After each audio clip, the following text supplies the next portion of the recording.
So let's say you're working on your Daytona, Chrysler Laser, Chrysler Lebaron, since they're all fairly similar, and you have a power seat, driver's side, and the power seat does not move, or it moves partially, not fully, and you need to get the seat out. It's tricky. It's not a simple task, but it's doable. I've done a couple, and it's another one of those things that it takes patience and time. So you're going to need a 13 millimeter socket and probably a 13 millimeter wrench. Now you may also need a 7/16, but we'll get to that, or a 10 millimeter. I'll confirm that size here in a second. But to get to that, that's last resort, and we're hoping that we can get this out without dismounting the seat from the track. So you can dismount the seat from the track. There's only 4 bolts that hold the seat to the frame rail of the track.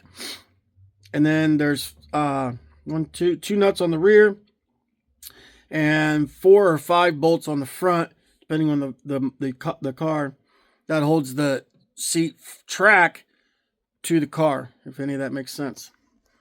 So your bolts are going to be here. And let me grab a light. You can see this one here, that one there, and then there would have been another one right next to it there. It's already gone. And then if we zoom in over here, you can see that bolt's still there, and there would have been another one next to it. I have seen them where there's 3. I think it depends on the year. On one of the sides. This one actually only has 2 on each side. And then if you look way, get this thing to zoom down there.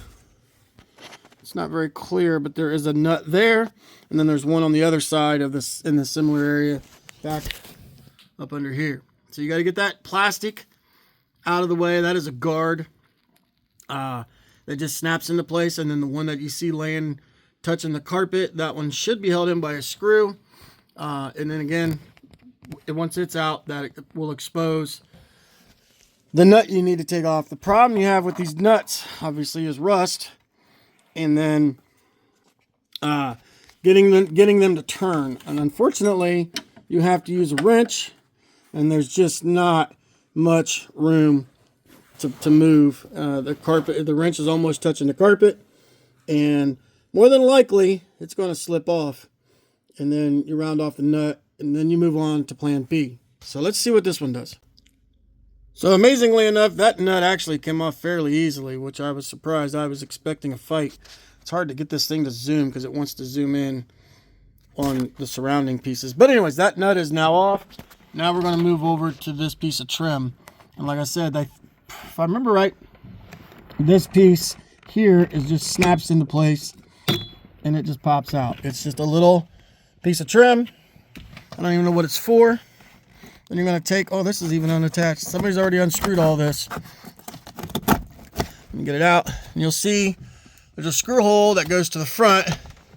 And typically, this, if I can get it to work, will pop up.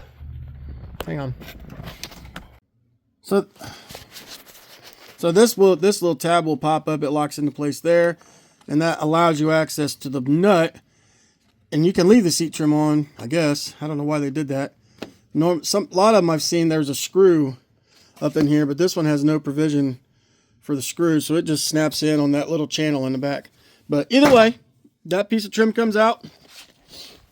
And then you see the nut. Well, the wires are right in the way, but the nut is back in there, I promise. It's right there. So let's see if we can get that nut out and go from there.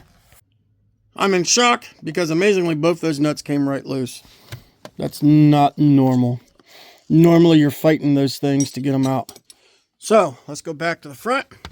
Take these 2 bolts out, and then this seat should come out. Okay, so somebody's been in here before because the inner bolt was even barely tightened.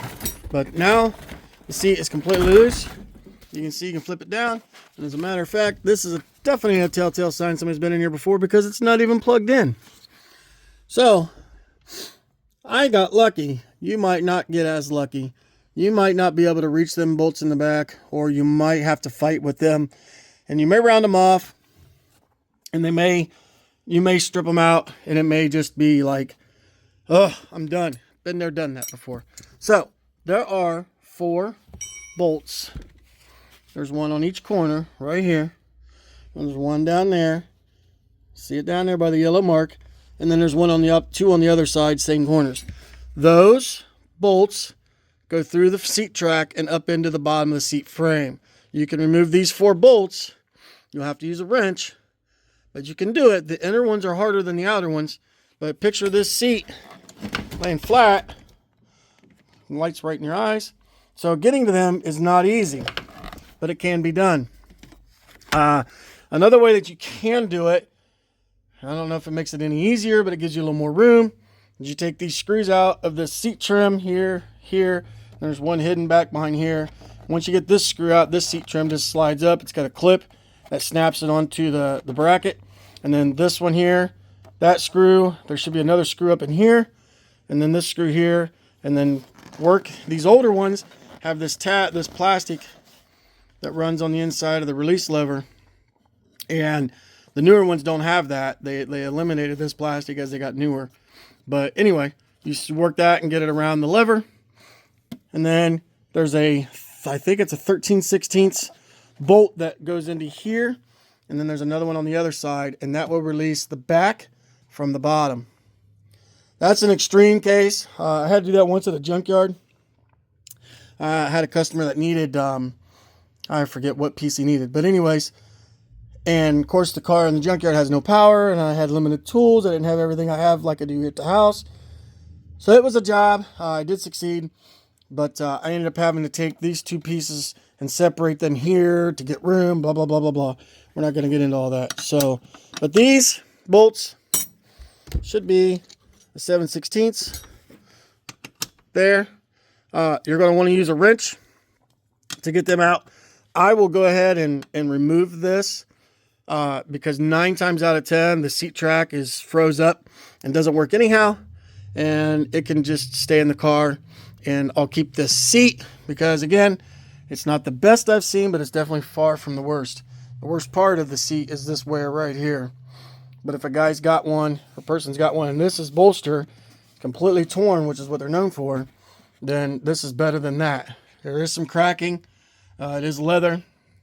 And if you don't take care of leather, obviously it does this. And it is dry up here, normal, which is normal. Again, you know, some good conditioner would probably soften that up. It will take some work, but, you know, if yours is completely torn, it's better than that. So that's how you get the driver's seat out of one of these cars that has power seat. Of course, if you have a manual seat, it's a whole lot simpler because you slide the seat forward, remove the rears, slide it all the way to the back, remove the fronts, it's out. This is on a power seat car, and the power seat motor doesn't work. So hopefully that helps you out if you're struggling with that. Give you some ideas on how it comes apart, and you're able to get it back apart and reworking. I don't know how to fix them.